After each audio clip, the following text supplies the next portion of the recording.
हमारे पास है multiplication theorem for 3 और मोर इवेंट्स। ओके, हमने एग्जांपल देखा था पहले फॉर 2 और 2 इवेंट्स के लिए, एंड अब है हमारे पास 3 और मोर इवेंट्स के लिए।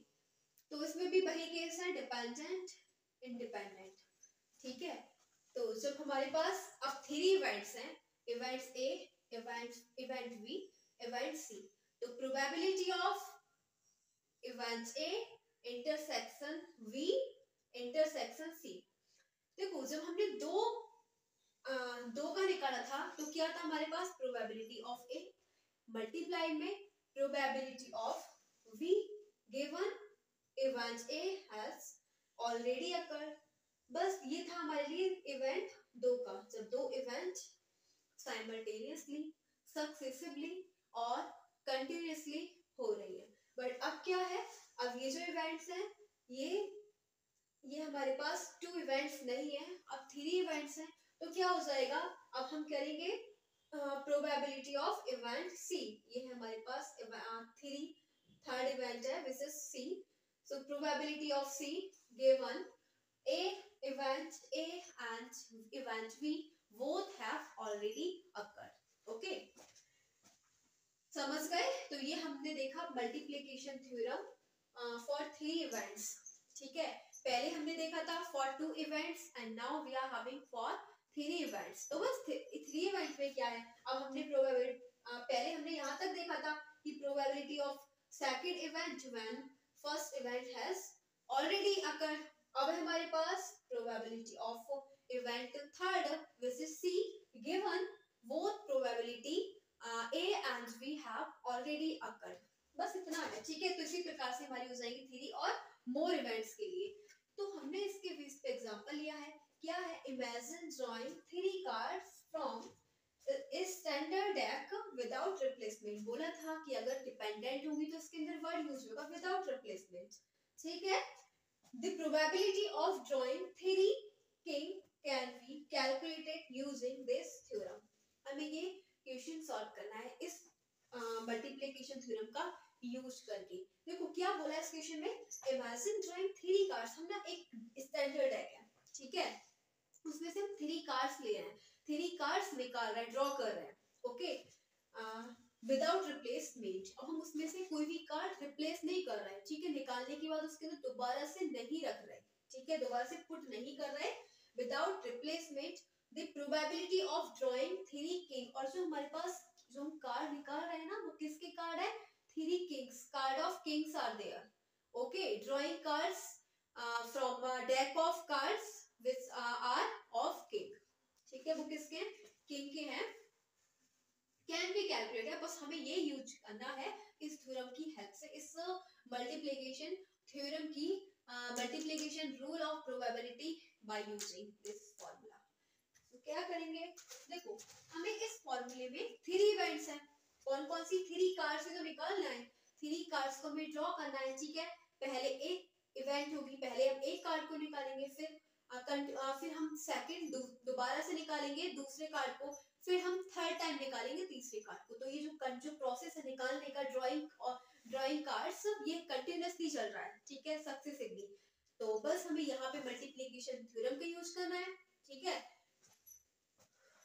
तो हमें इस फॉर्मूले की हेल्प से फाइंड करना, क्या चाहिए हमें, प्रोबेबिलिटी ऑफ ए, फिर probability of B given A has already occurred into probability of C given A and B have already occurred. ये चाहिए ना हमें। तो हम क्या करेंगे, देखो total cards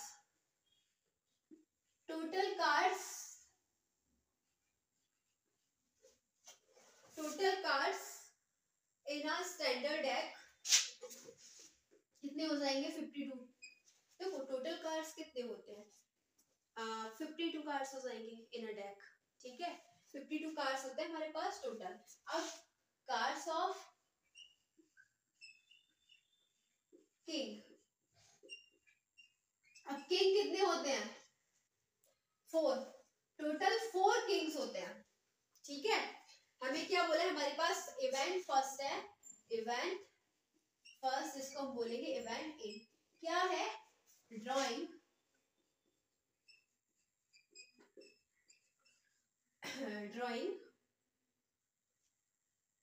drawing the cards, drawing the first card being king. यही तो है हमारे पास इवेंट ए। जब हमने इवेंट ए का मतलब है हम एक कार्ड ड्रॉ कर रहे हैं, this is of king. Okay, तो अब हमारे पास ये जो इवेंट ए है ये हम प्रोबेबिलिटी फाइंड करेंगे। प्रोबेबिलिटी ऑफ इवेंट ए क्या हो जाएगी? प्रोबेबिलिटी का मतलब favourable outcome upon total outcome.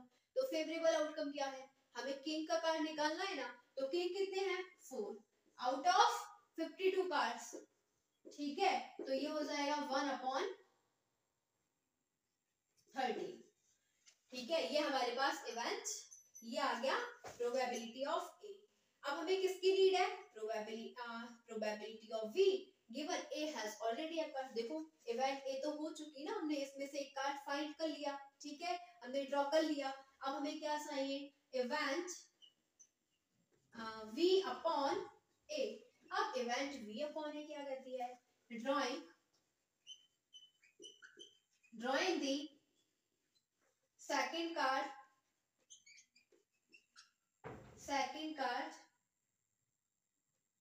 of wing king। अब हम सेकंड कार्ड फाइंड कर रहे हैं जो किसका है? किंग का। Given they first card given they drawn first card was of king। अब हमें ये दे रखा है कि हमें जो सेकंड कार्ड फाइंड करना है वो किंग का है और फर्स्ट कार्ड जो था वो किंग का था, हम पहले ही उसे ड्रॉ कर चुके। ठीक है, तो अब हम प्रोबेबिलिटी ऑफ ये फाइंड करेंगे। Probability of B given A has already occurred. A का मतलब हमने फर्स्ट कार्ड निकाल चुके ऑफ किंग, तो क्या हो जाएगा? अब हमारे पास जो टोटल कार्ड बचे हैं ना, अब हमारे पास किंग कितने थे? 4 थे, हम तो एक पहले ही निकाल चुके ना, तो 3 बच गए हमारे पास। Now kings are left, 3 cards of kings are left. Okay, so अब पहले हमारे पास टोटल कार्ड्स हुआ 52 कार्ड्स थे, लेकिन हमने एक कार्ड निकाल लिया। ये हमारी इवेंट ए कह रही है। तो अब 52 में से 1 को सब्ट्रैक्ट कर देंगे, 51 बचेगी। तो अब टोटल कार्ड्स कितने बचे? 51। तो ये आ गया हमारे पास probability of B given A has already occurred. तो अब हमने ये भी फाइंड कर लिया probability of B given A has already occurred भी फाइंड कर लिया। अब हमें probability of C upon A intersection B find करना है। सो नेक्स्ट हमारे पास फर्स्ट इवेंट थी। ठीक है, ये सेकंड इवेंट है और हमारे पास इवेंट थर्ड, वो क्या है? सी अपॉन ए इंटरसेक्शन वी। यानी कि ये हमारे पास इवेंट क्या दे रखी है? Drawing the third card of wing king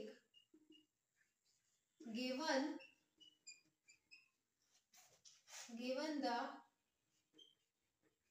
both cards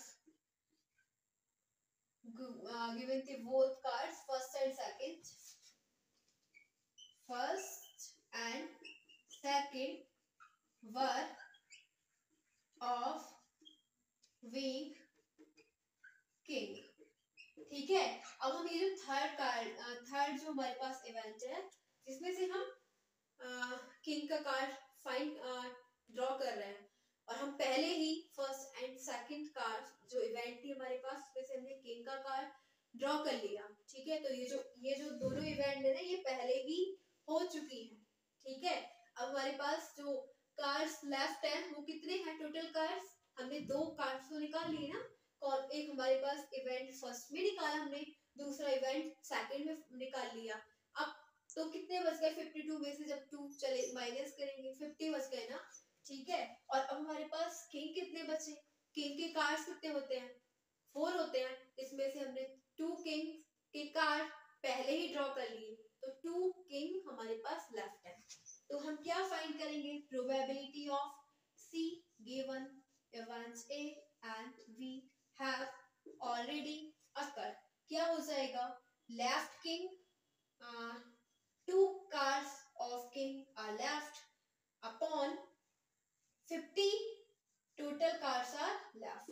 So क्या आ जाएगा? 1/25. अब हमें मल्टीप्लीकेशन थ्योरम यूज कर देनी है।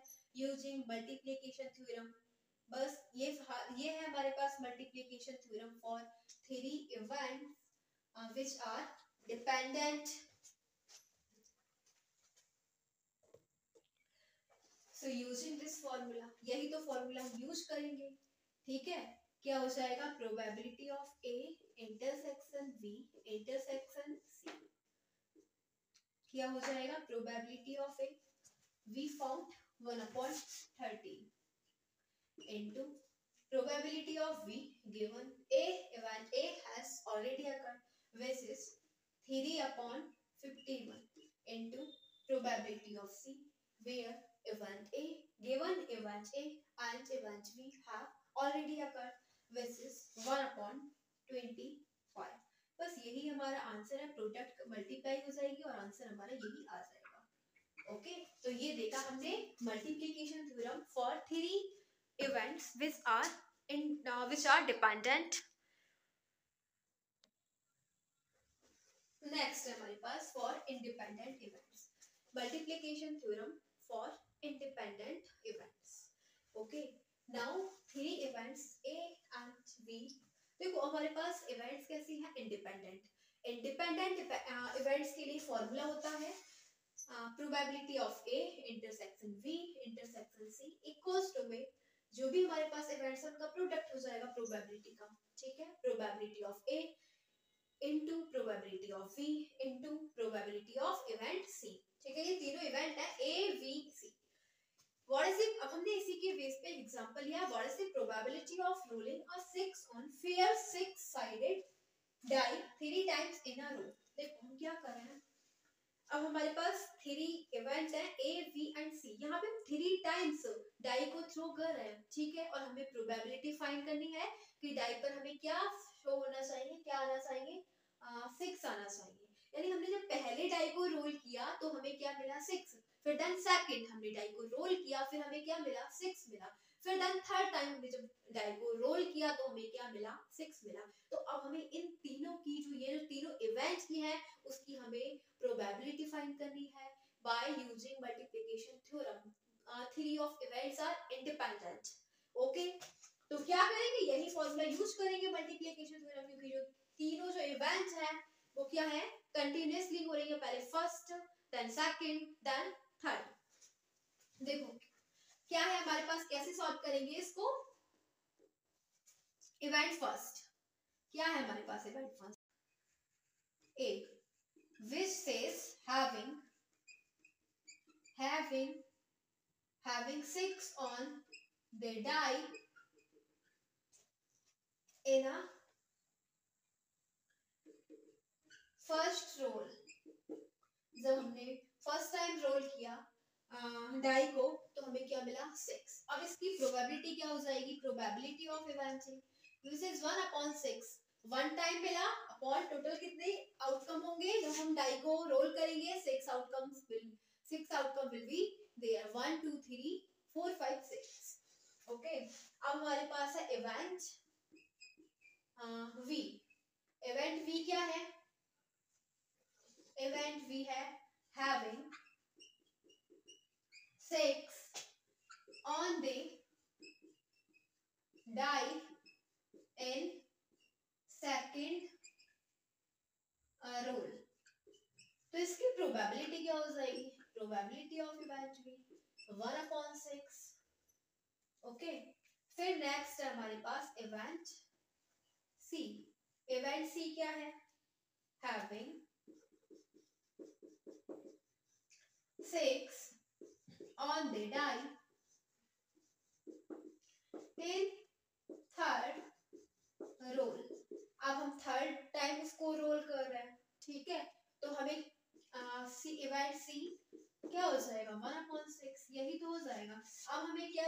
करना है यूजिंग मल्टीप्लिकेशन थ्योरम। ये हो जाएगी हमारे पास multiplication theorem for independent events which are A B and C. Three of events are independent, okay, एक दूसरे से इंडिपेंडेंट है।